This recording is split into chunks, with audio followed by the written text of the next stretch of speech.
To. No, napríklad teraz môžem povedať, že budem mať 1 000 000, 2, 3,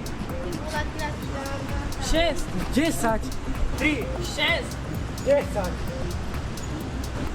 No a? A nefunguje to. A nič.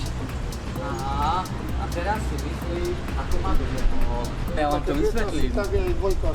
Náš Boh je štedrý a dobrý, ale nerobí hlúposti a nerobí psie kusy. Keď nám dáva nejaké dobro a môže mi dať aj veľké veci, čakáme veľké veci, tak mi to nedáva preto, aby to bolo len pre mňa. Je to niečo, s čím sa môžem deliť. Tak je to vždy preto, že je to zamerané na nejaké vyššie dobro. Že je to niečo, čo viem, že natoľko dokážem veriť a že sa s tým podelím. Že tým budem slúžiť ďalej. Čo spôsobí nejaké väčšie dobro. Niečo viac. Musíš veriť. A ty veríš?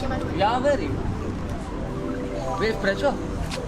Lebo napríklad už len týmito čriepkami som bol ale mimoriadne požehnaný.